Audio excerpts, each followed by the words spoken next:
Thank you for joining Wars of the Rosies as we continue with part 19, Fiery World 1, from A Rosicrucian Speaks by Joseph J. Weed. Fiery World 1, New York, October 1945. On August 6th of this year, 1945, a vividly dramatic and world-shaking event ushered in a new era in the development of this planet.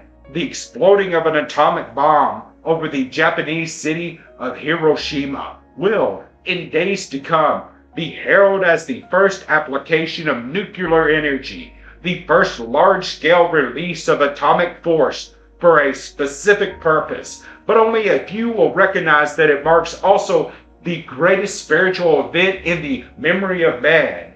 The history of man's development shows us that his progress culturally and scientifically has proceeded hand in hand with his ability to use and apply energy. All instruments, even the most crude flint axes and hammers, represent a most efficient application of human energy. These early tools and their use gave man his opportunity to really relax and think. But it wasn't until solar energy was tapped through the use of fire and water power that the general standard of all human life took its first big step upward. In more recent times, however, the doors to the use of latent solar energy in many of its forms, oil, coal, natural gas, etc., have opened even wider and wider. This has resulted in scientific progress at a pace that soon outstripped all other human developments. What the human race now needs is the leisure to assimilate all of the knowledge bestowed upon it in the last century and to develop culturally and ethical standards to parallel this knowledge. The liberation of nuclear energy and its proper application will permit this. It is quite probable that the prayers of people the world over, prayers for freedom, for relief from tyranny and oppression, from release from fear, tension, and want, called forth from the deity a corresponding response. A wave of liberating energy is upon us, and this has not only effectively freed men the world over, but it has filtered down to matter itself, and has released the energy locked in the nucleus of the atom, the very soul force of the atom itself. This has been for matter an actual initiation of the greatest significance, and parallels with accuracy those initiations which finally release the soul of man from its material prison. In this way, man, who presided at the initiation, has begun to fulfill his chosen destiny in a very special way. All progress on every plane, and particularly in the three kingdoms below man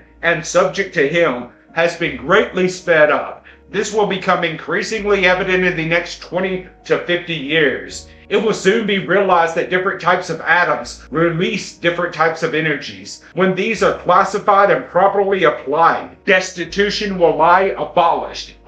Every human being alive will have a comfortable living assured to him. All disease, or at least all the present forms of disease, will be eliminated. All need to work or fight for a livelihood, for the bare necessities of life, will be ended, and men will at least have the time to follow spiritual objectives and mental and cultural pursuits. This will not be won without a struggle. All change is ever oppressed by reactionary forces, and the powers entrenched against these utopia-like developments are the greatest in the world. There are many who view any change as disaster, and some who would prefer to return to the conditions of the 20s and early 30s if such were possible. Powerful individuals in even more powerful groups will see in atomic power the end of their own domination and will fight to the bitter end to keep it in the hands of a selfish few and out of the hands of the general public to which it rightfully belongs. There will be many assaults on your thinking and your reason launched in an attempt to win your support for selfish individual causes. Beware of them. Remember, atomic power is a divine gift to humanity as a whole, and all should benefit from it. To our five senses, the material world presents itself in four different garments. First as solids, animal, vegetable and mineral, the things of the earth, then as water, which also pervades the three worlds, animal, vegetable, and mineral, then as air, which can likewise be observed as present in all aspects of matter, and lastly as fire. Up until the present time, fire has manifested such a rapid rate of change that our senses have apprehended but little of it, and we have learned very little about it.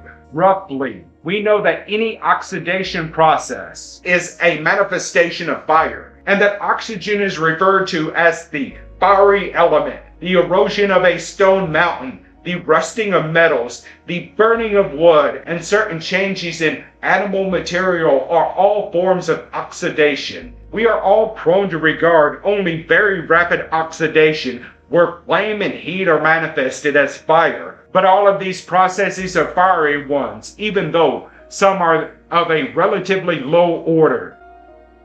In the last 50 years, development in electricity and electronics have opened the eyes of the public to a new and higher manifestation of fire.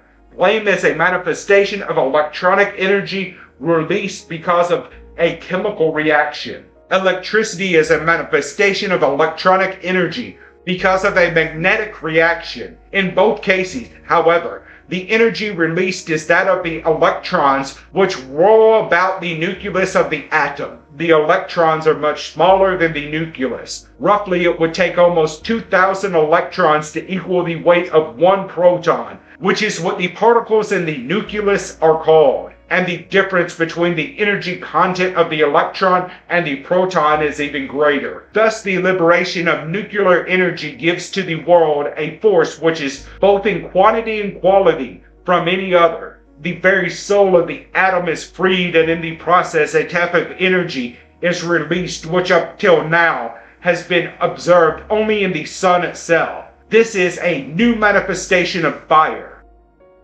According to the volume Fiery World, a book in the Agni Yoga series, the visible and sensible manifestations of fire are the lowest.